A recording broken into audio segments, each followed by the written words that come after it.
cuando subió de vuelta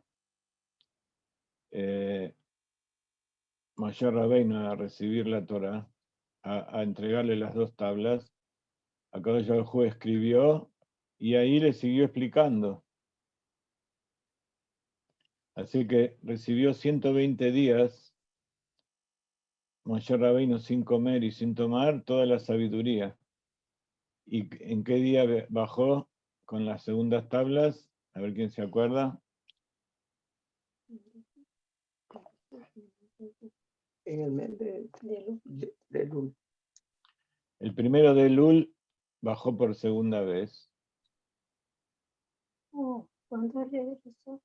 Y después estuvo 40 días más para que Hashem grabe las segundas tablas Tiene que ser y le sigue explicando. Tisri. ¿Qué día entonces exactamente es 40 días después del 1 de Elul? El 10 de Tishrei. Sí. Sí. Tishrei o Tishre. Sí. El día 10. El día 10, que es, ¿cómo se llama ese día 10? Yom Kippur. Yom Kippur. Yom Kippur.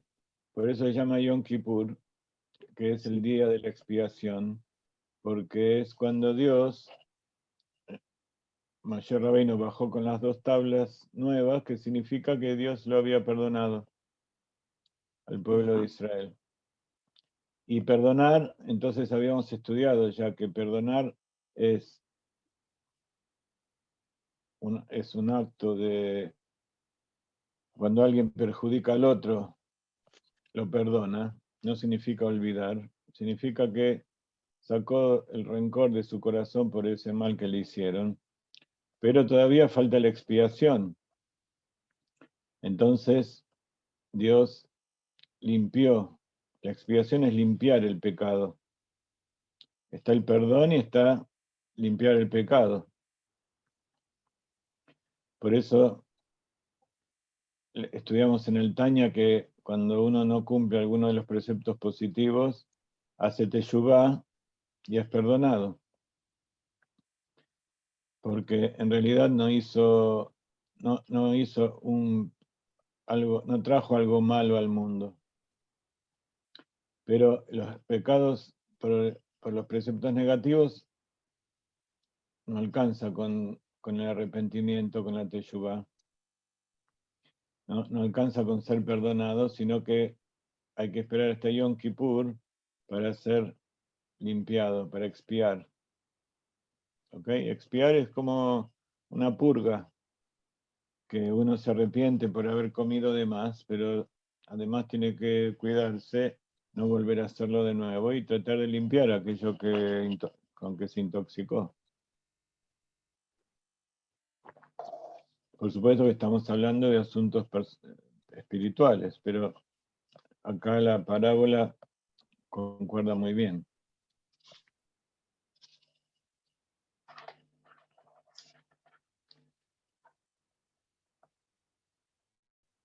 Entonces, esto cuenta la semana pasada la Perashá. Y el Rambam, entonces, tomó todas esas enseñanzas orales, están escritas en la Mishnah, están escritas en el Talmud, están escritas en todas las obras de todos los sabios hasta el momento que él vivió. Hay distintas épocas donde los sabios son llamados de distinta manera. Los sabios que determinaron la halajá hasta aproximadamente 200 años después que se destruyó el templo en que se escribió la Mishnah, se empezó a escribir todo aquello que fue oral. Todos esos sabios se llaman Tanaim. Está Moshe que le entregó a Yoshua. Yoshua dirigió al pueblo en la tierra de Israel. Después estaban los ancianos, que fueron los que formaron el Sanedrín, que al principio eran llamados la Gran Asamblea. de 70 ancianos, después el Sanedrín fue compuesto por 120. Cuando se construyó el templo ya había pasado la época de los jueces, había una época que los jueces eran los que dirigían al pueblo de Israel, después hubo época de los profetas, durante el exilio en Babilonia, ustedes recuerdan que estaba Mordejai, que era el líder del pueblo, y él también era uno de los integrantes del Sanedrín.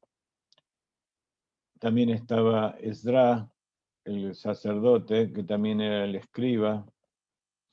Él era el que determinaba la halajá y llevó después de vuelta al pueblo de Israel a todas las dudas, las sfekot de Safek, quiere decir duda, para saber quién era judío, quién era Cohen, quién era Leví, y si era un Cohen apto o era un Cohen pasul, no apto, quién era Mamzer, que porque había sido procreado con actos, con matrimonios prohibidos. Entonces también hay sacerdotes o hijos de Kohanim, que si el padre, su madre no era una mujer apta para casarse con un Cohen, entonces él no es un mamzer, sigue siendo judío y tiene todos los derechos, pero no es Cohen. Se llama un Cohen pasul, un Cohen no apto. No así un judío que se casa con alguien que no es judío.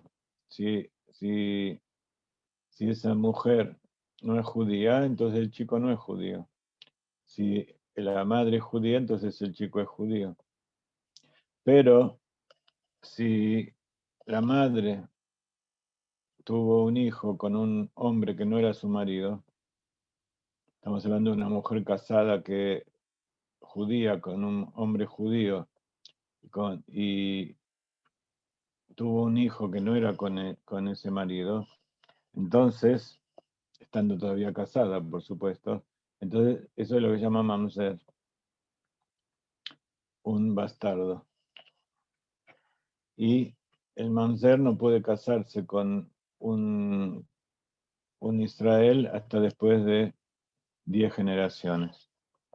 Hay toda una serie de leyes porque hay 10 clases.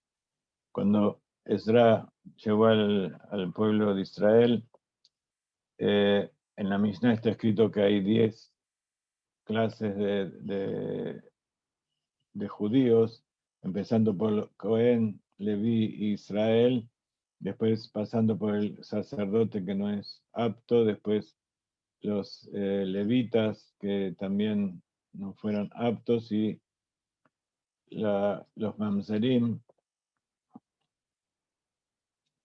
que son aquellos judíos, pero que nacieron de un matrimonio prohibido, una relación prohibida. Y así hay otros 4 categorías más. Hay unos chicos que no se conoce quién es su padre. Hay otros que no se conoce quiénes son ninguno, ni su padre ni su madre. Entonces, todo eso son dudas si son judíos o no.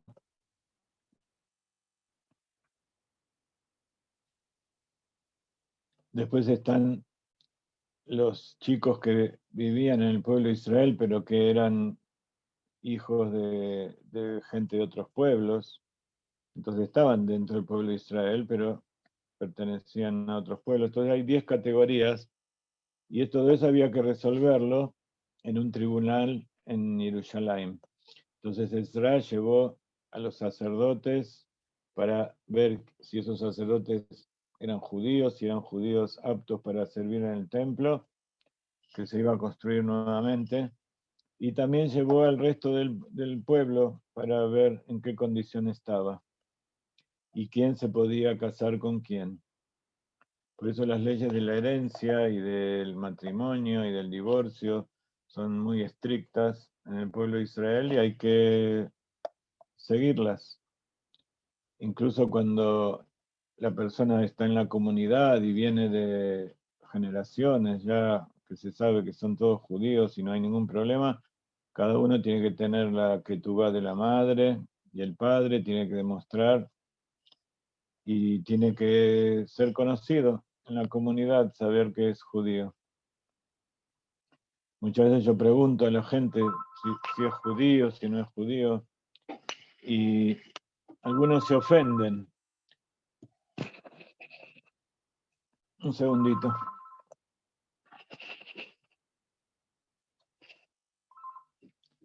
¿Aló?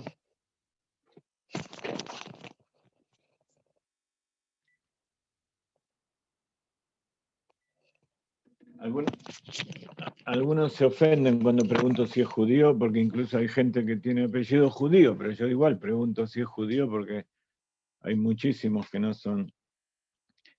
Entonces, les digo que yo cuando me fui a casar, tuve que mostrar que estaba circuncidado y tenía que mostrar el certificado de matrimonio, la ketubá.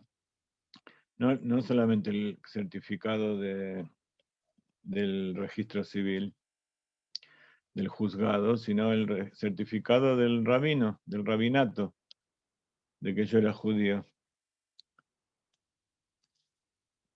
Entonces, Baruch Hashem, aunque mucho tiempo no se cumplieron todas las leyes, de todas maneras, en mi familia tuve la suerte, que muchos no tuvieron, o Akadosh Baruj Hu me cuidó, que mis padres se hayan casado en forma legal, de acuerdo con la ley judía, y que hicieron el Brit Milá de mí, de mi hermano.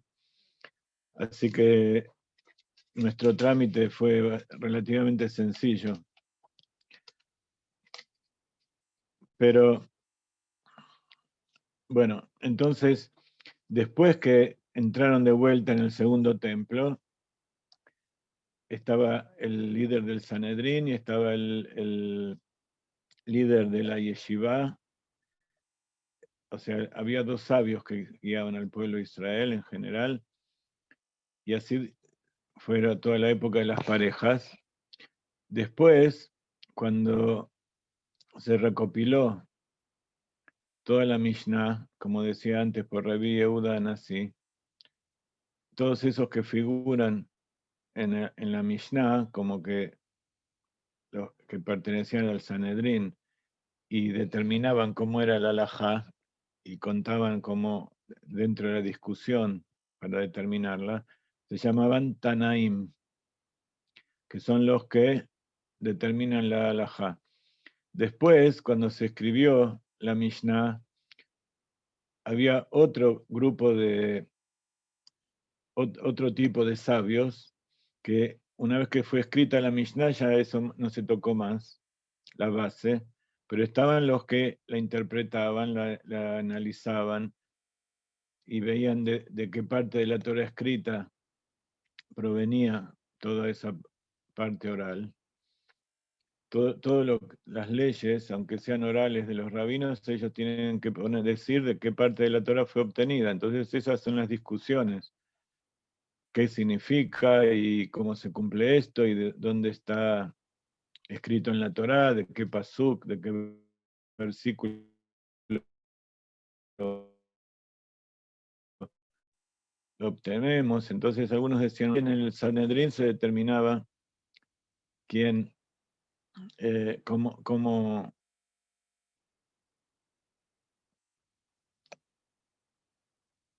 todos esos asuntos. Después, todo eso era hasta los Tanaim. Después, cuando se escribió la Mishnah, vinieron los comentaristas y los que explicaban la Mishnah, que se llaman Amoraim. Entonces, Tanaim viene de estudiar, eran los que estudiaron, y los Amoraim eran los que decían, ya no fijaban la ley, sino que ellos no hacían mitzvot nuevas, digamos, sino que las explicaban y veían dónde estaba la fuente. Después vino toda una época de los Geonim, se llama, Geonim son los genios, la traducción, pero era porque eran personas ya en el exilio que en las comunidades.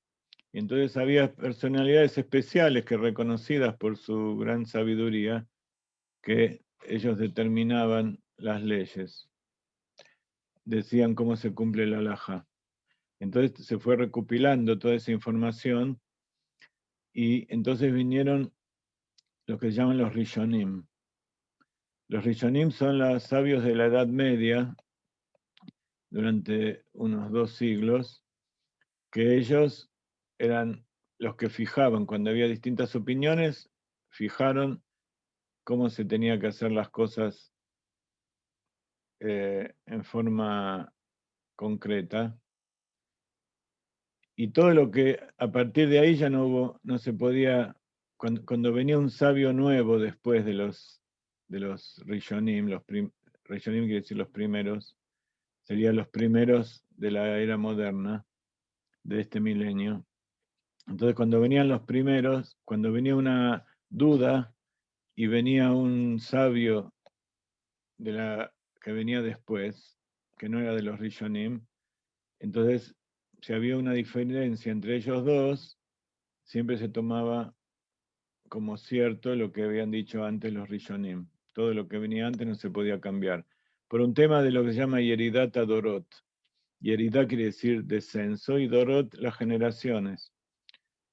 Los sabios de antes tenían lo que se llama Ruach HaKodesh, que ellos no solo decidían por su gran inteligencia, sino por inspiración divina.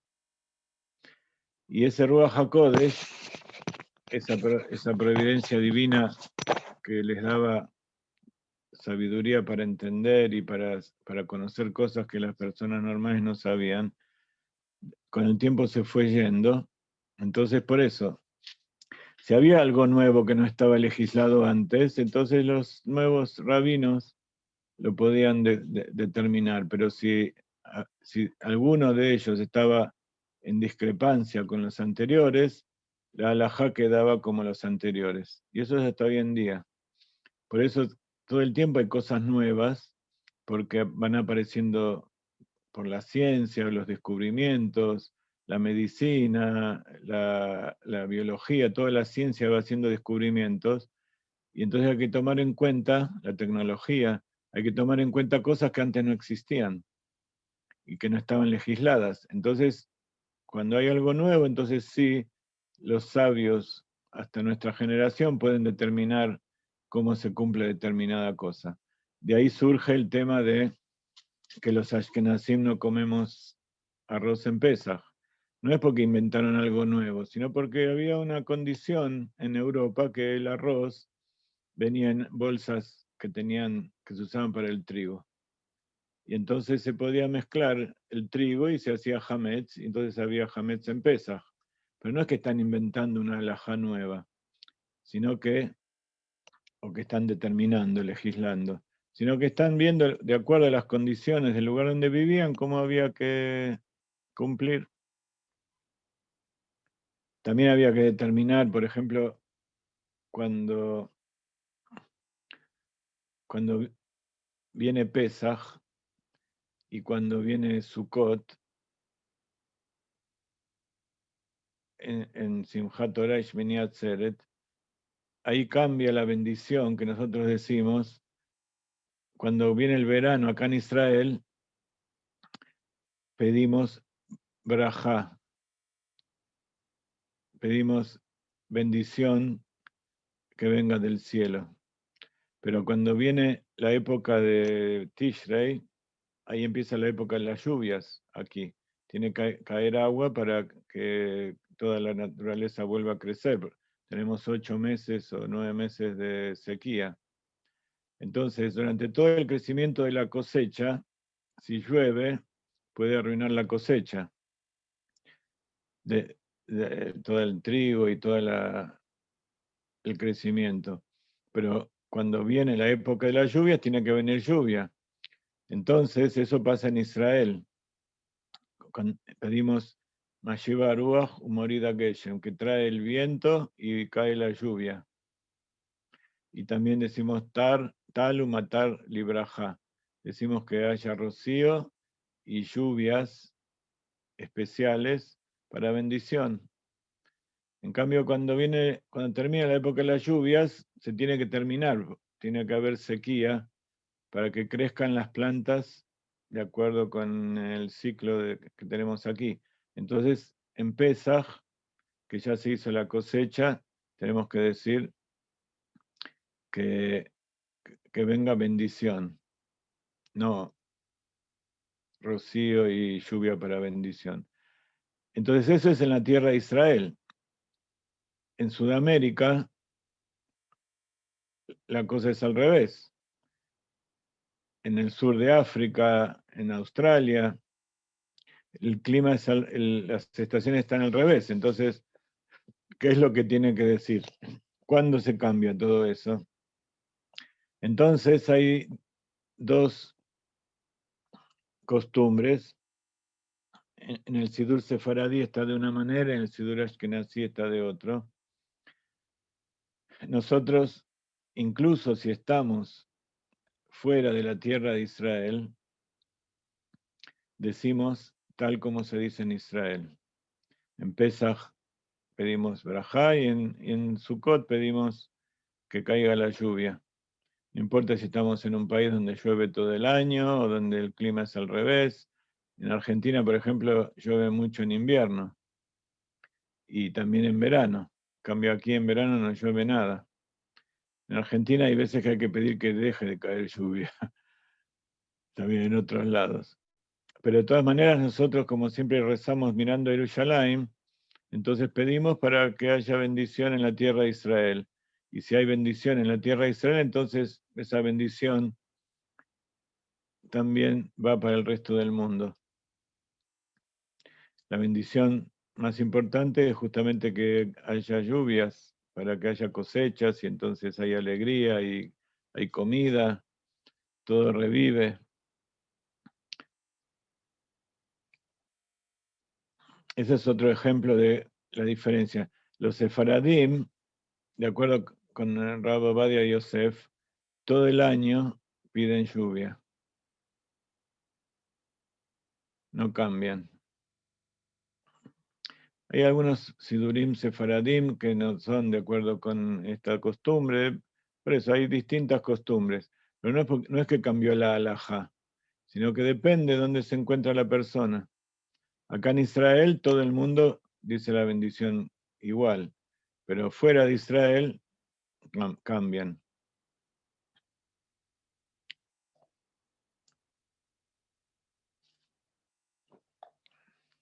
Bueno, este es un ejemplo de cosas que van evolucionando y cómo los Jajamim tienen que ir decidiendo. El Rambam fue uno de los Rishonim y muchas cosas del Shulchan Aruch están determinadas de acuerdo con la opinión del Rambam, Rabbi Moshe ben Maimón. Estos 13 principios de la fe judía que están en el libro de Mishneh Torah de Maimónides es la base de la creencia, de todas las cosas básicas que tiene que creer el judío, y son principios que todos tenemos que saber de memoria. Entonces, aquí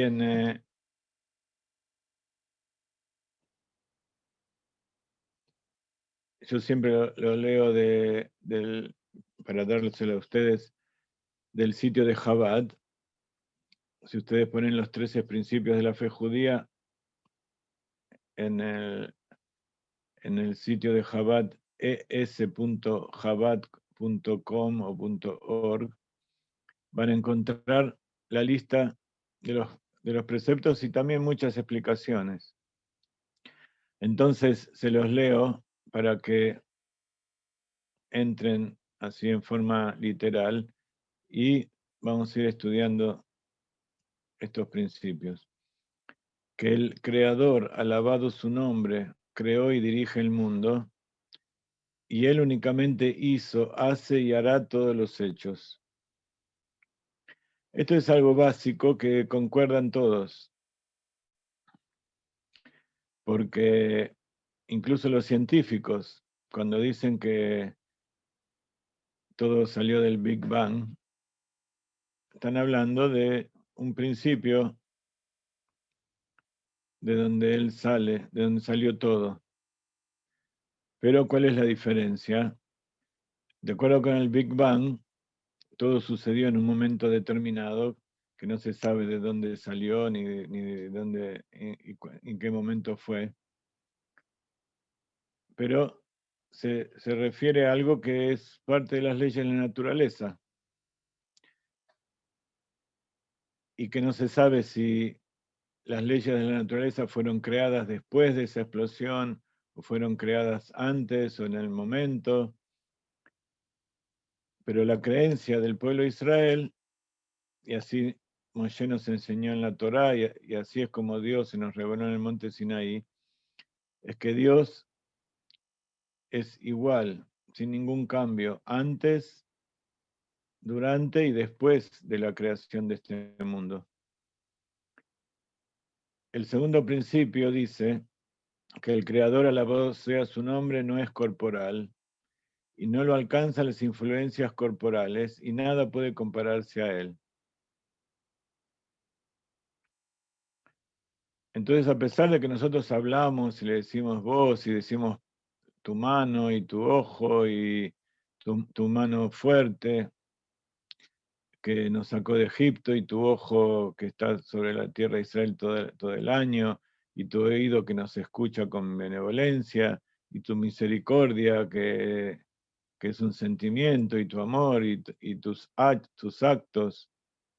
Decimos, Mar Rabu Maseja Hashem, Kulam Bejochma Asita. Dice, ¿cuántos, qué innumerables son tus actos, tus acciones, Hashem? Todas las has hecho con sabiduría. ¿Qué quiere decir sabiduría? Quiere decir que él hace y tiene un deseo de hacer. No es simplemente un acto aleatorio y que fue hecho simplemente porque sí, porque así es la naturaleza, sino que es un ser que nosotros no tenemos forma de saber nada acerca de él, acerca de su real esencia, pero sí sabemos que él es el que maneja todo y hace y deshace de acuerdo con su voluntad y que todo el tiempo es uno para él. El tiempo fue creado cuando fue creado el mundo.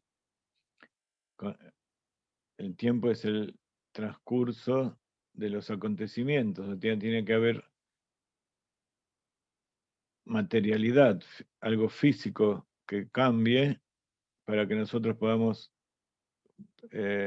percibir el paso del tiempo. Para nosotros el tiempo va de atrás para adelante, del pasado hacia el futuro. En cambio, para Hashem es todo uno. No quiere decir que él puede ir al pasado, puede ir al futuro, puede estar en el presente, puede ir donde quiera. Para él es todo uno. Así como nosotros sentimos que nuestro hígado, nuestro intestino, nuestro corazón, nuestro cerebro, nuestra lengua, la piel, todo es parte de nosotros, para él todo lo que existe y lo que no existe, en el sentido de nuestra percepción, todo es parte de él. Nosotros podemos llegar a captar eso en relación a lo que es algo físico, algo que abarca todo el universo, que lo engloba, y todo lo que hay adentro es parte de ese todo. Lo que no podemos hacer es que el tiempo sea uno, que sea lo mismo lo que pasó, lo que fue, lo que será y lo que es ahora. En realidad nosotros lo único que percibimos es lo que es ahora.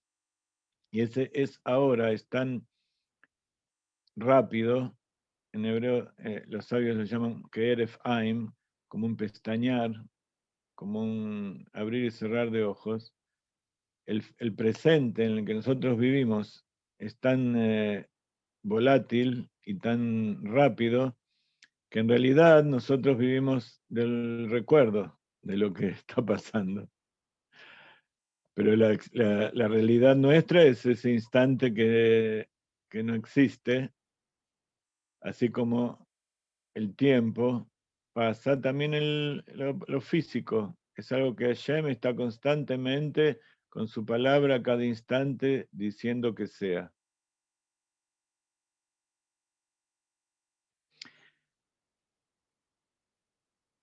Entonces, es más todavía que pensar que no tiene cuerpo y ni forma alguna, sino que no tiene ninguna relación con nada en el sentido de cuál es su esencia, con nada de lo que nosotros conocemos. Entonces el tercer principio, por eso no lo alcanzan las influencias corporales y nada puede compararse a él. Y el tercer principio dice que el creador no posee cuerpo ni forma alguna. Es lógico. Un cuerpo es algo que limita. Una forma es algo que está dentro de ese objeto, de esa forma, y que lo que está afuera no es. Pero en él no hay nada que esté afuera, todo lo abarca. La diferencia es que nosotros lo podemos percibir o no lo podemos percibir. Pero a él en él no funciona eso, él todo lo percibe y todo. Nosotros tenemos funciones dentro del cuerpo que son automáticas, y hay lugares que podemos sentir, hay lugares que no sabemos que existe. Una persona sana, la mayor parte de su cuerpo no la siente. En él no existe nada que no sienta y que tenga conciencia de que existe. El principio 4 del Rambam es que el Creador, alabado su nombre, es el principio y la eternidad. Es lo que hablábamos recién del tiempo. El principio es lo primero y la eternidad, digamos que es lo último. Pero acá son dos conceptos que van más allá de eso, que el principio, nosotros lo tomamos como el principio del tiempo, pero también el principio de lo físico. Todo lo que existe viene a partir de él. Él es el origen de todo lo que existe. Y la eternidad nosotros lo vemos como el futuro, pero en realidad la eternidad es tanto lo que pasó como lo que fue, como lo que será. Entonces, la eternidad tiene dos puntas que son iguales, que se extienden infinitamente en nuestra percepción hacia atrás y infinitamente hacia adelante, hacia el pasado y hacia el futuro. Pero para Dios no existe eso. Eso existe porque Él lo crea. El tiempo y el espacio existe porque Él lo crea, pero Él no está limitado por esas cosas, sino que Él es parte de sí mismo. Y entonces nos puso a nosotros aquí para que estemos limitados por eso y para que aprendamos desde nuestra limitación a elevarnos sobre esa limitación y conectarnos con Él para la vida eterna y el tiempo eterno. Y entonces eso es lo que sigue. Principio 5, que el Creador, alabado su nombre, es digno de hacer tefilá y no hay a quien pedir fuera de Él. A causa de las limitaciones, de las constricciones, del sufrimiento, de las pruebas que pasamos, tenemos la inquietud de salir de eso. Pero sabemos que hay cosas que nosotros podemos resolver y hay cosas que no. No podemos cambiar el paso del tiempo, no podemos cambiar a la humanidad, no podemos transformarnos en algo en ángeles o en animales o en plantas. Somos lo que somos y tenemos que vivir con eso que somos. Sí podemos tomar eso que tenemos y usarlo para bien, usarlo para el objetivo que corresponde. Pero de todas maneras, ese pequeño sector donde nos movemos también depende de él. Nosotros podríamos decir que, bueno, es infinito lo que no podemos hacer, pero hay un poquito que también nosotros podemos hacer. Ese pequeño campo en esa infinitésima parte del tiempo que vivimos, eso también depende de Akadosh Baruj Hu. Todo lo que hacemos. Por eso Moshe en la perashá anterior dijo que no te olvides cuando entres a la tierra y venzas a los enemigos y vivas libre y feliz, que en realidad toda esa victoria, no digas que fue la fuerza de tu mano, sino que es Hashem el que te da la fuerza para la victoria. Y por eso Él es digno de hacer tefilá. Cuando el pueblo de Israel salió de Egipto, salió porque le gritó a Hashem, le pidió a Dios.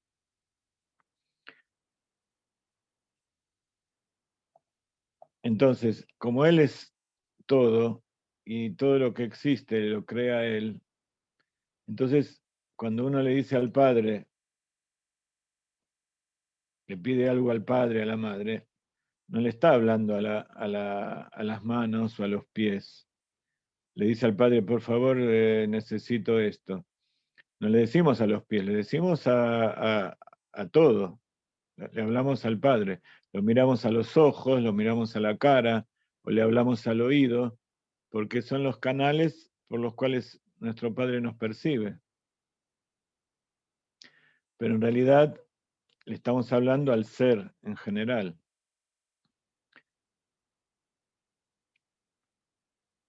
Nuestros padres o a nuestros maestros, a quienes nosotros le pedimos, los seres humanos, son limitados.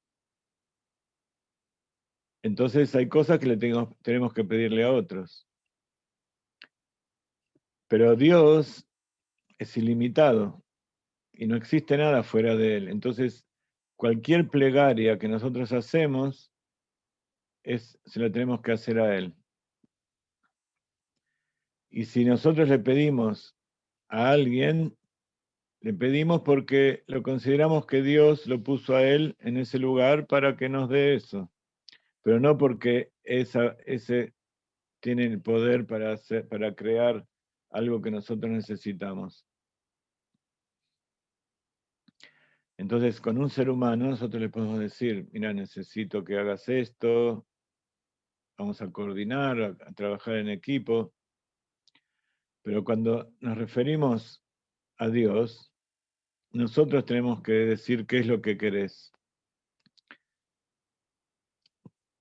Y en la plegaria le pedimos las cosas que necesitamos para hacer lo que Él quiere, pero tenemos que saber que lo pedimos para hacer lo que Él quiere, no para decidir nosotros qué es lo mejor. Incluso tenemos que dejarlo a Él que nos dé aquello que necesitamos, porque Él sabe mejor que nosotros qué necesitamos. Nosotros pensamos que necesitamos un auto y en realidad necesitamos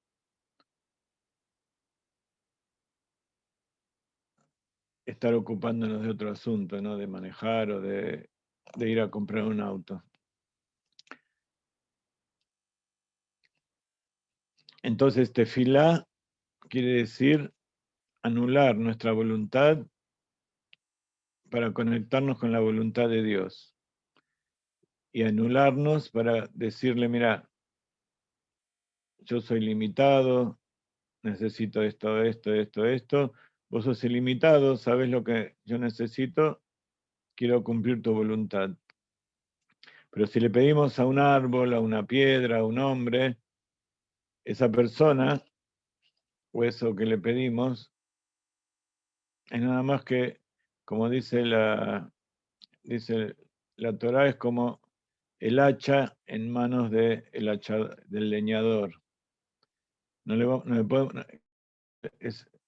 Sería estúpido pedirle al hacha que nos dé un poco de leña.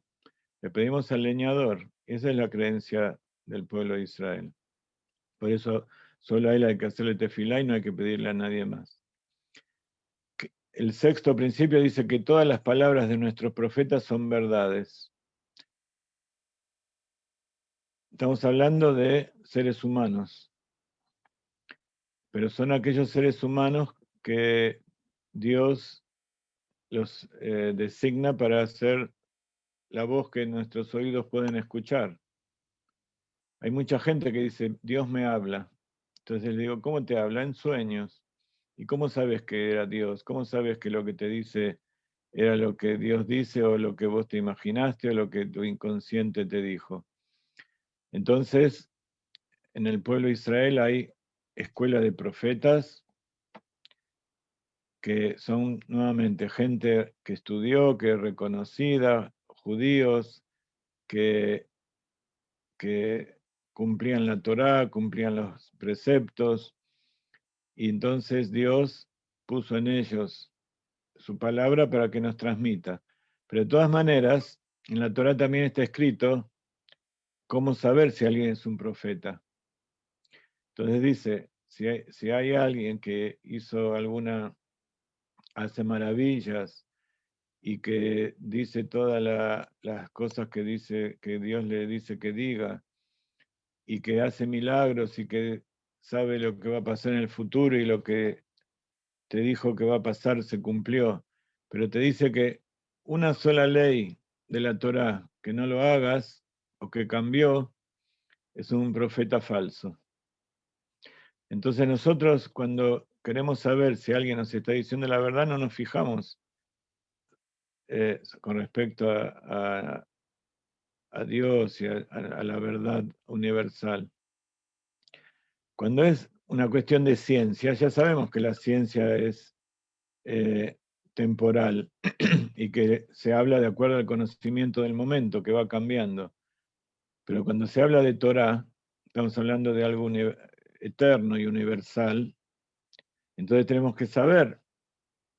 Entonces, si esa persona cumple los preceptos de la Torah y es experto en todo eso y sabe cómo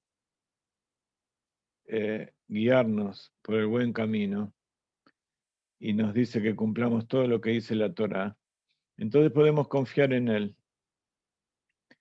Si nos dice que no hace falta, incluso no hablamos del Shabbat y de comer kasher o de ponerse tefilim o de cumplir, de hacer el Brit Milá, como dicen los cristianos, que el supuesto profeta que los guía vino y cambió todo en el sentido de que anuló los preceptos. Todas esas cosas son básicas y todo judío, ¿por qué no creemos en el cristianismo? Porque está escrito en la Torá, ellos mismos lo leen, que si viene alguien que es profeta y cumple y hace milagros y te dice todo lo que vos pensás que es verdad, pero te dice que hay algo que ya no, que no hagas, es falso.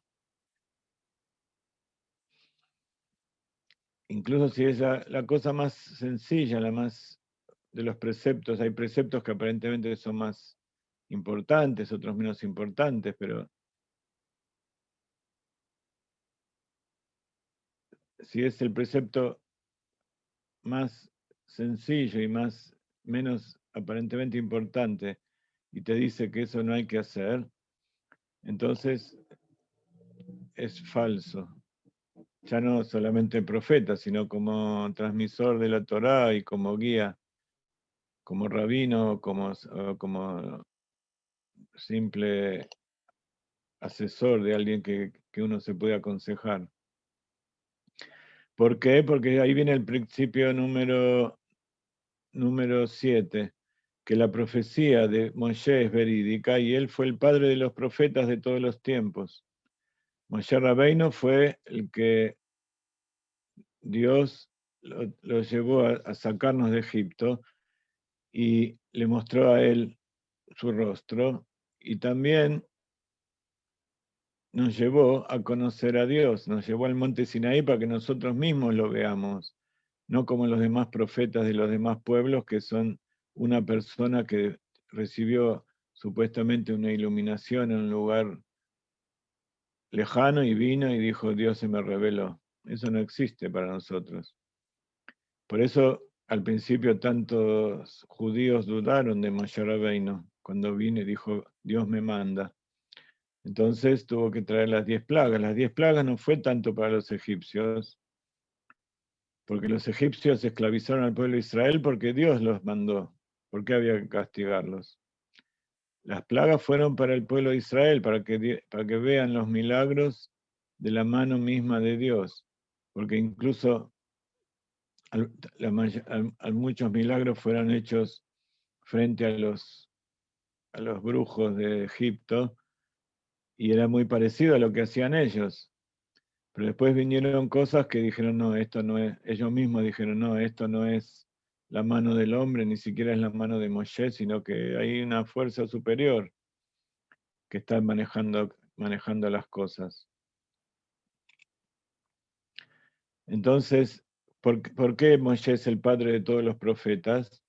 Porque todos los profetas reciben su profecía en un estado de somnolencia, en un estado de trance, mientras duermen, y entonces esa revelación, después, cuando salen del trance, tienen que volver a verla, y entonces dicen lo que ellos vieron.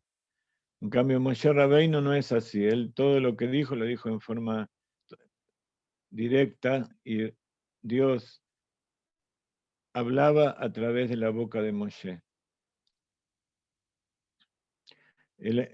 Su profecía era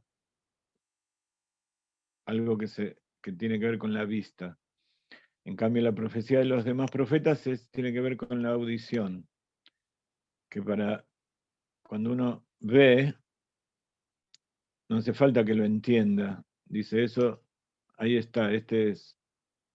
En cambio, cuando uno escucha, tiene que escuchar y entender, y entonces en base a lo que entendió, entonces puede identificar eso allá afuera. La profecía de Moshe era directa, la de los profetas era indirecta. Es como Jochma y Binah, que cada uno tiene su virtud, pero cuando uno habla de veracidad es cuando, como dice la ley, que para que haya un veredicto tienen que venir testigos que vieron. Por ejemplo, con el tema de la luna, cuando nace la luna, o cuando hay un caso de muerte, tiene que haber dos testigos que tienen que haber visto cómo esa persona mató. Hoy en día la mayoría de los juicios se hacen a través de forma indirecta, a través de pruebas indirectas, incluso de ADN o de huellas o de testigos que escucharon. Todo eso en la ley judía no se puede aplicar.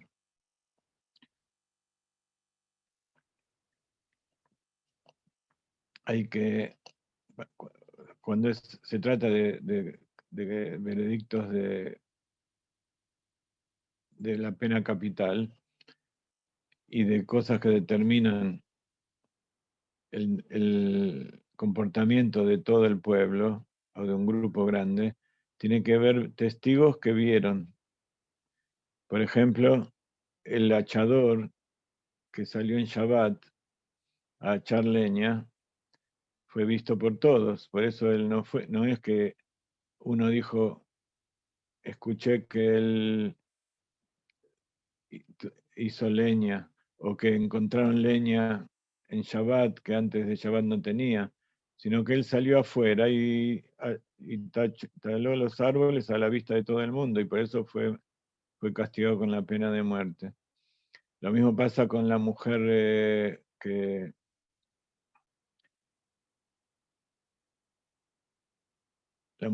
engaña al marido, o que se sospecha que engaña al marido.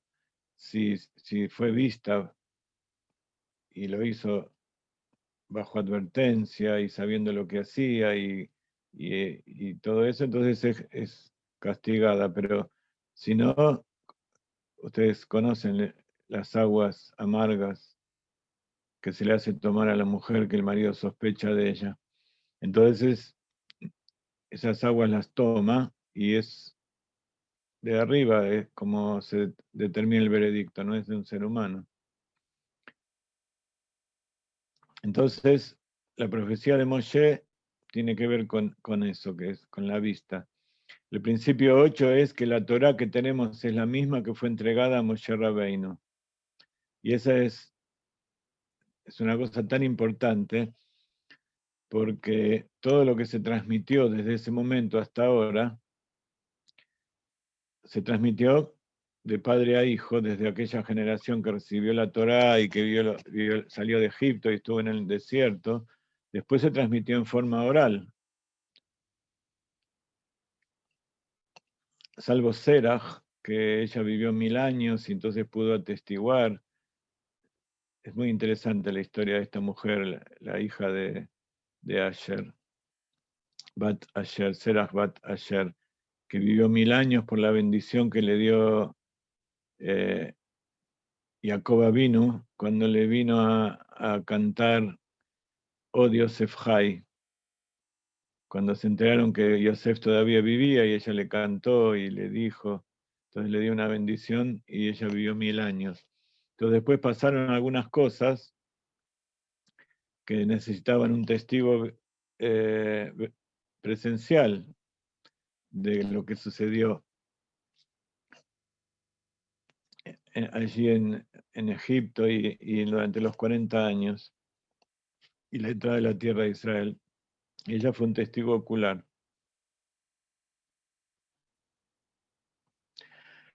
Pero la Torá que escribió Moshe es un testigo ocular.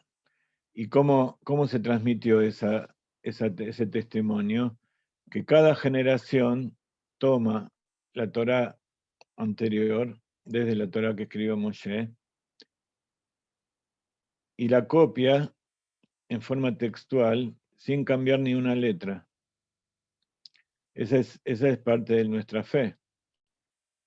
Que eso que escribió Moshe, donde relata todo lo que sucedió y lo que está, donde están en todos los preceptos, hay gente en cada generación que se ocupa de ver que sea exactamente lo que viene de la generación anterior.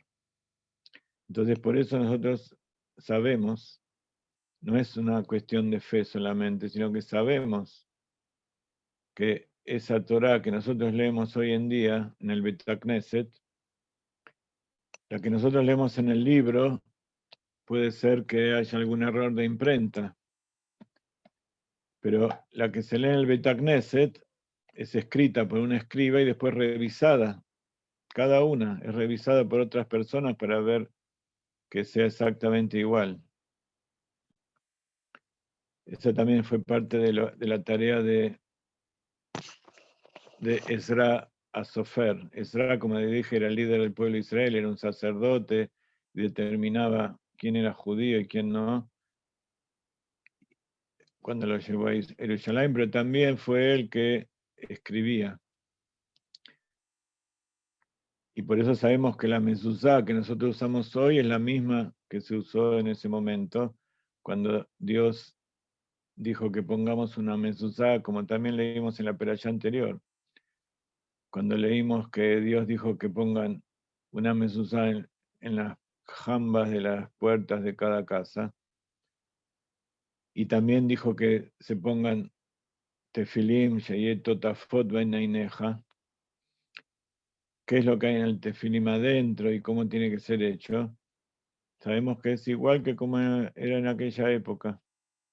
En una de las clases explicamos también acerca de las letras, que algunos dicen que lo que escribimos hoy en el Sefer Torah es la letra Ashuri, que es lo que fue escrito ahí en Babilonia, pero no fue inventada allí, sino que las letras que nosotros usamos son las mismas que estaban en las tablas y que escribió Moshe, que después, con el tiempo, quedó solamente para la escritura de las mezuzot y de la Torá y de las tefilim en los pergaminos, y que se inventó una letra más simple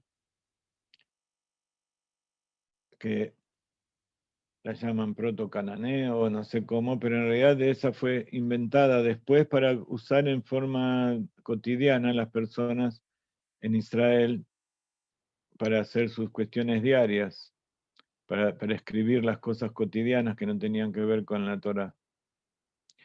pero la escritura que tenemos hoy, la forma de las letras, es la misma que tenían cuando recibimos de Moshe. Entonces el punto 8, que la Torá que tenemos es la misma que fue entregada a Moshe Rabbeinu. El principio 9 es que esta Torá no será cambiada y no habrá otra del Todopoderoso.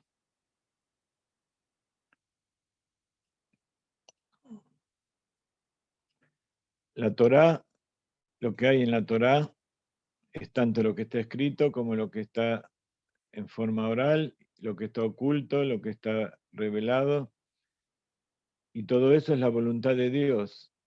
Y la voluntad de Dios no cambia. Él creó este mundo para llegar al séptimo milenio y que venga la redención y Él se pueda revelar en este mundo tal como es, que no haya más limitaciones, que no haya más maldad, oscurecimiento. Entonces, la Torá que hay en su interior y lo que hay afuera va a ser siempre la misma. El cerdo, tal como es en este momento, nunca se va a poder comer. Cuando venga el Mashiach va a cambiar la existencia de algunas cosas materiales que nosotros conocemos.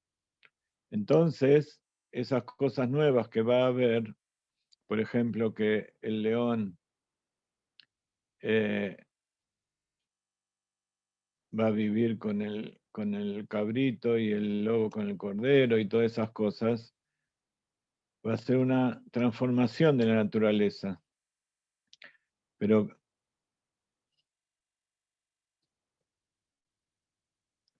como la impureza va a eliminarse de este mundo, algunas cosas que nosotros hacemos que Dios nos dijo que hagamos para purificarnos, ya no van a ser necesarias. Pero mientras exista la impureza, el ocultamiento y no llegue la redención, todas esas cosas las tenemos que hacer. Entonces no es que se van a dejar de hacer porque va a haber una Torah nueva, sino porque se va a cumplir lo que está escrito en la Torah.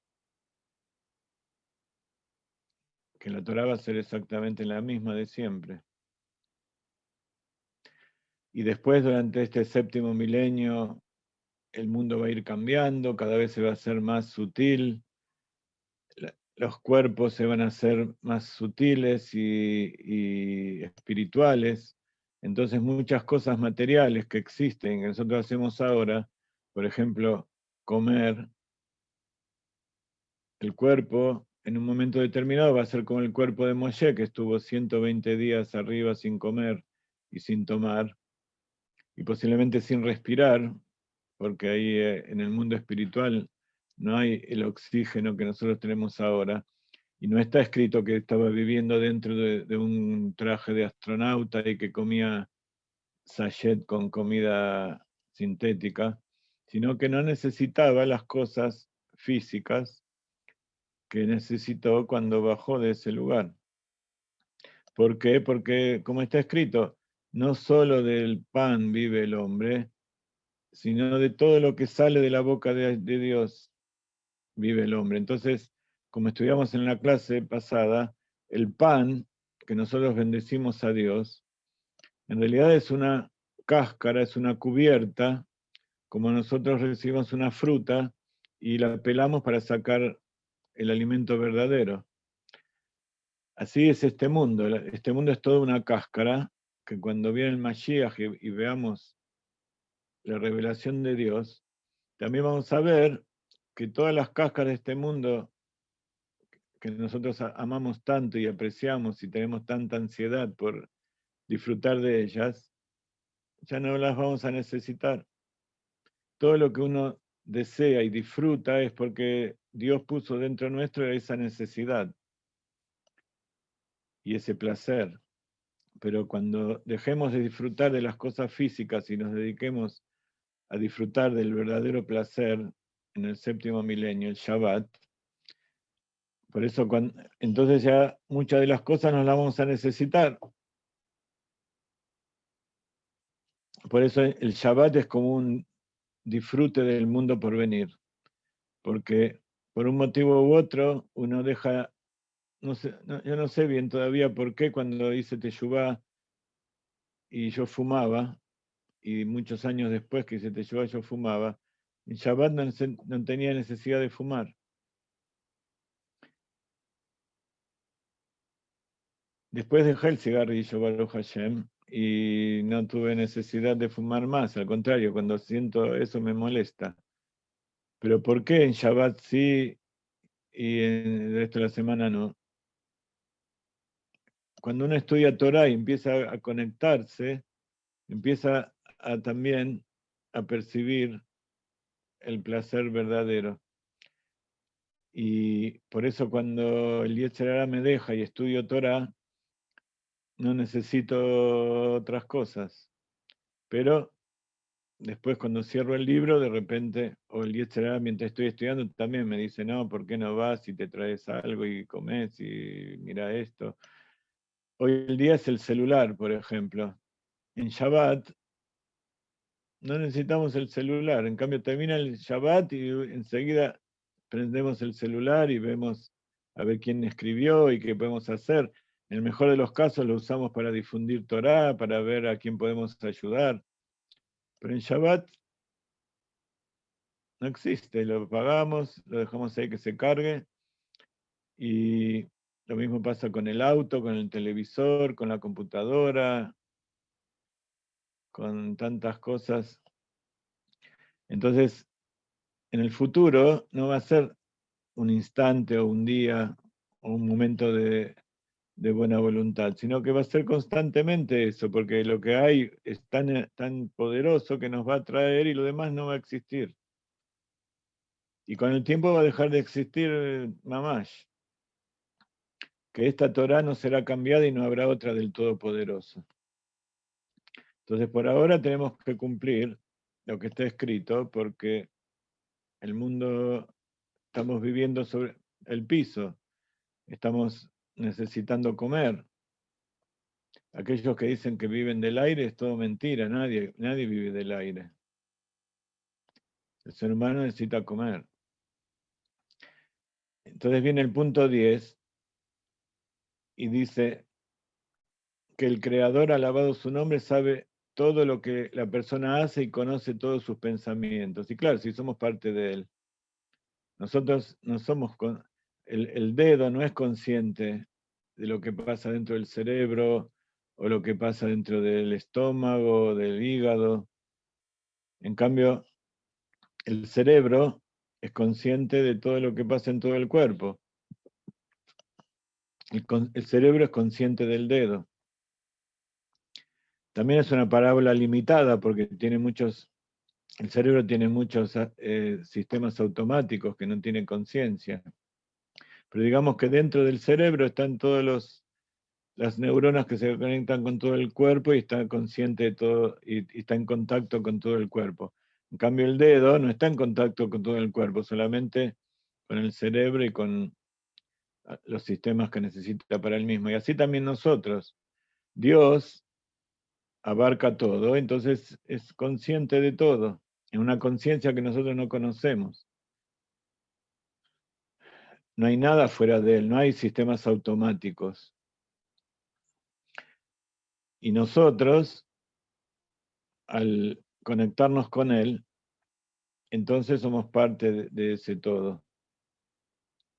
Pero no conocemos a Dios. El hombre no conoce.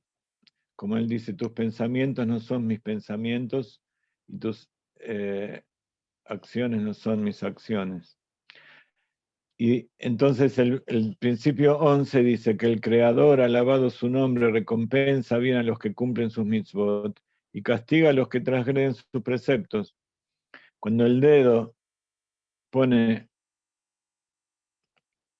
se mete adentro del ventilador o del aceite hirviendo, el dedo es el primero que sufre.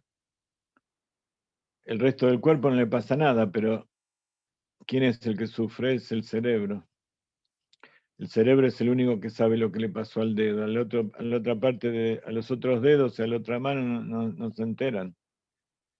El dolor que uno siente es porque el cerebro está conectado con el dedo. Entonces él es el único que sabe lo que nos pasa a nosotros. Y cuando cuando el dedo hace algo bueno, entonces el cerebro se pone feliz. Y si ustedes vieron cuando alguien practica mucho con alguna parte de su cuerpo, esa parte del cuerpo se fortalece.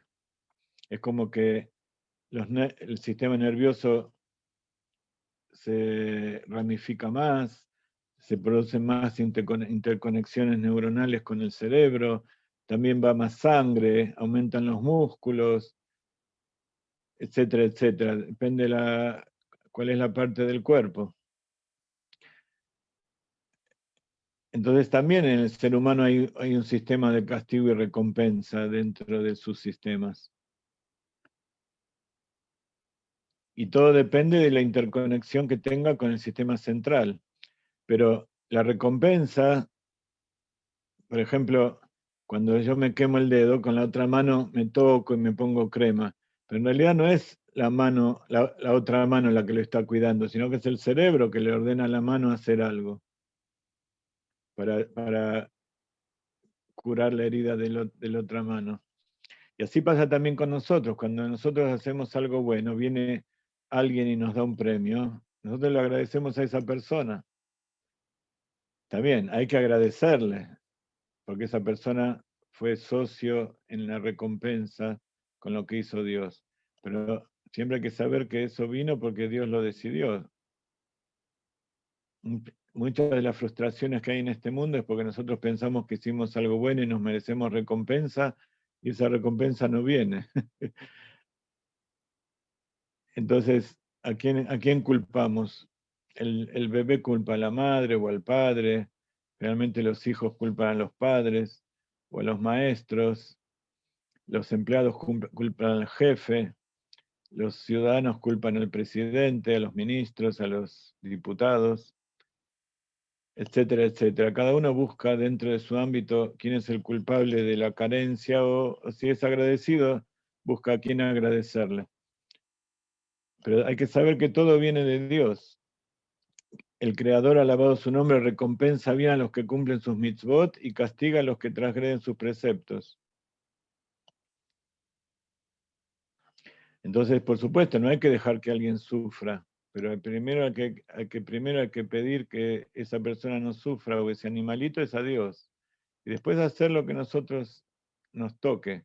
Las leyes, las halajot también determinan cuáles son las prioridades de recompensa y de castigo que nosotros podemos dar. Hay gente que ama más a los animales que a los hombres. Y si le preguntan si un barco se está hundiendo, ¿a quién van a salvar? Si a un enemigo, una persona que a veces que considera inferior o despreciable, o a un animal. Ni que hablar de los que quieren salvar a una planta o a una joya o a una piedra antes que a un ser humano, pero digamos que hay muchos que hoy en día preferirían salvar a un animal que a un ser humano. Pero hay que saber que el más bajo ser humano tiene prioridad sobre el animal más importante. El caballo de carrera más caro tiene prioridad sobre el peón más bajo de la estancia. Y el que tiene dudas sobre eso es porque no estudió Torah y porque no cree en Dios y no sabe bien de cuáles son las prioridades.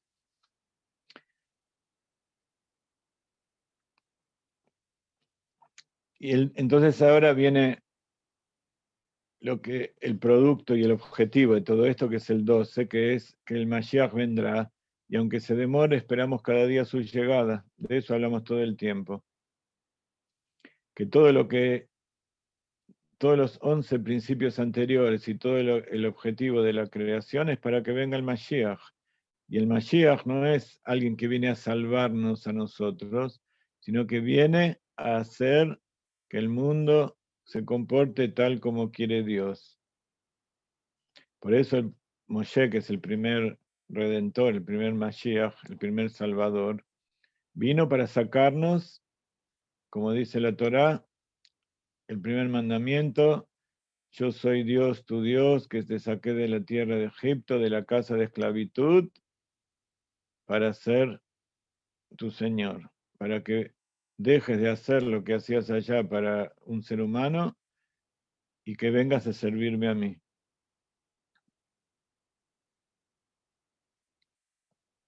Los que no creyeron en eso se quedaron ahí, pero cuando venga el Mashiach final, el último, el verdadero, entonces se va a ver que ese primer Mashiach, ese primer Moshe es el mismo que viene ahora, porque viene con la misma Torá, con los mismos principios, con el mismo Dios, para seguir haciendo lo que llevó todos estos miles de años, y que nos viene a salvar a nosotros, porque nosotros somos parte de la creación de Dios, pero no solamente al pueblo de Israel, sino a todos los pueblos y a todos los animales y a todos los vegetales y a todas las piedras, todos los planetas, todas las estrellas, cada uno de los átomos que Dios creó. Porque cada uno de esos átomos y partículas son parte de Dios. Por eso cuando leemos las historias del Baal Shem Tov y escuchamos la parábola de la hojita que viene el viento y la hace bambolear por el aire, y el Baal Shem Tov dijo que ese viento que vino a hacer que esa hoja, específicamente esa hoja, no una hoja o todas las hojas, sino que cada hoja y hoja viene y se bambolea de acuerdo al ritmo que Dios le da para caer exactamente en el lugar donde tiene que ser, para cuidar a una hormiguita, que esa hormiguita tiene, y todo eso que nosotros creemos, porque cada una de esas cosas son parte integral de Dios. Y si falta una hormiguita dentro de la creación de Dios, entonces Dios no está completo. Nada de lo que existe es por azar.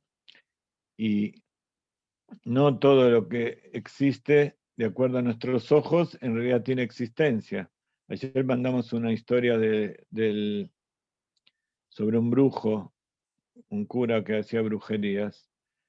En realidad lo que él hacía cosas que no existen, que es solamente la imaginación del hombre. Entonces eso verdaderamente no existe. Por eso el Baal Shem Tov le dijo al Baal Shem Tov: ahora vos haces tus milagros. Y él dijo: yo no tengo nada que hacer. Yo no voy a hacer algo como haces vos. Yo voy a traer seres verdaderos y te van a dar tu merecido. Te van a mostrar que todo lo que vos haces es vano y no existe. Eso es lo que va a desaparecer, lo que en realidad no existe, lo que en realidad nunca existió. Va a desaparecer de nuestra conciencia, de nuestra percepción. Y si lo hacemos ahora, entonces estamos haciendo que este mundo se acerque más a la redención. Estamos haciendo de este mundo el Gan Eden, el Olam Haba. Y entonces va a pasar, una de las cosas que va a dejar de existir es la muerte. Porque como explica Hasidut, en realidad la muerte no existe. Lo que va a dejar de existir es porque nunca existió. Y lo que va a vivir por siempre es lo que siempre vivió. Y entonces que los muertos van a resucitar cuando sea la voluntad del Todopoderoso, alabado sea su nombre, significa resucitar. Bueno, estamos leyendo en castellano, hay que dar tantas explicaciones porque hay palabras que tienen interpretaciones que no son correctas, pero que los muertos van a resucitar es que nuestros ojos van a dejar de ver la muerte y que vamos a ver,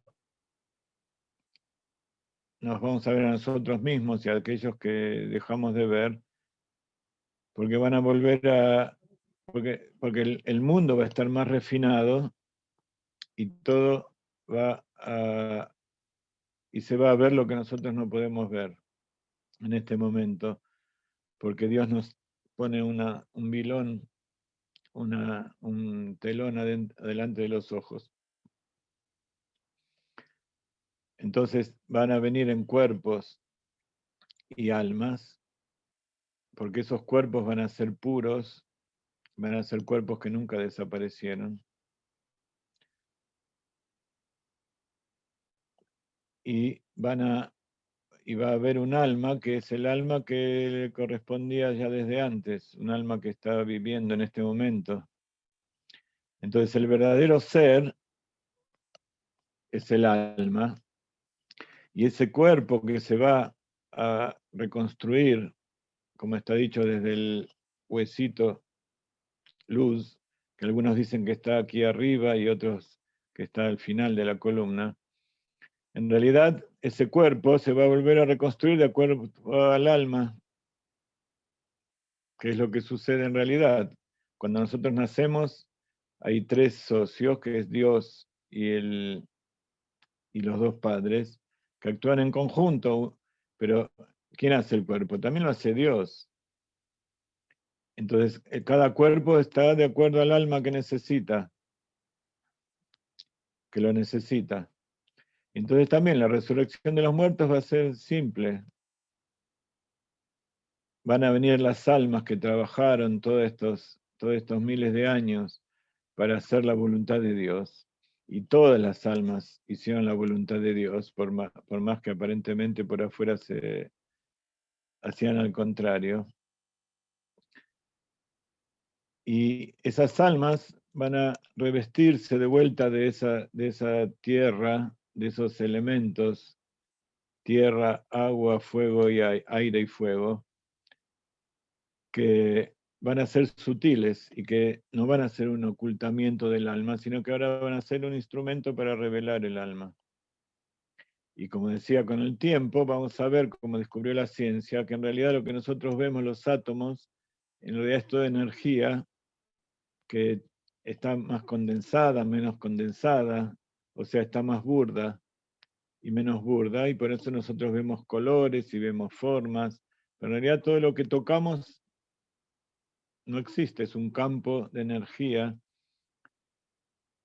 que se choca con el campo de energía de nuestra piel, y aparentemente es algo. Pero bueno, los científicos cuánticos y relativistas esto lo entienden muy bien y lo pueden explicar mejor que yo. Y la diferencia va a ser que no va a hacer falta ser un científico súper genio para verlo, sino que todos vamos a percibirlo, porque esa es la verdad, esa es la realidad. Bueno, gracias por inspirarme a decir todas estas cosas, que fue lo que yo recibí de mis maestros, y es lo que le doy gracias a Dios que estoy en este lugar y poder transmitir estas cosas de una manera que quisiera que sea mejor, pero bueno, eso es lo que Hashem les propuso para ustedes, así que ustedes también son responsables de esto que está pasando. Bueno, espero que allá en Panamá también me hayan escuchado y les haya servido todo esto que hablamos, porque es la base de lo que es ser judío y es la base de lo que se busca cuando una persona quiere entrar al judaísmo, saber si todo esto está adentro, y como ustedes saben, eso lleva tiempo, no es de un día para el otro. Y yo lo estoy tratando de poner adentro mío también con la ayuda de ustedes. Bueno, bendiciones a la tierra de Israel. En 12 minutos hay otro grupo que también viene a trabajar conmigo en estas cosas, así que me despido. Shalom, shalom. A ver, abran el micrófono así podemos... Oh, Ok, shalom, shalom, Shalom. shalom, shalom. Gracias, gracias por todo. gracias. Muy Shalom, bonito, hasta luego. muy iluminado. Daniel, ven. Acá hay otro Daniel. Ven, Daniel. Ven, Daniel. Toma, ven plata. Ven, toma plata. Ay, sí. Ustedes que colaboran siempre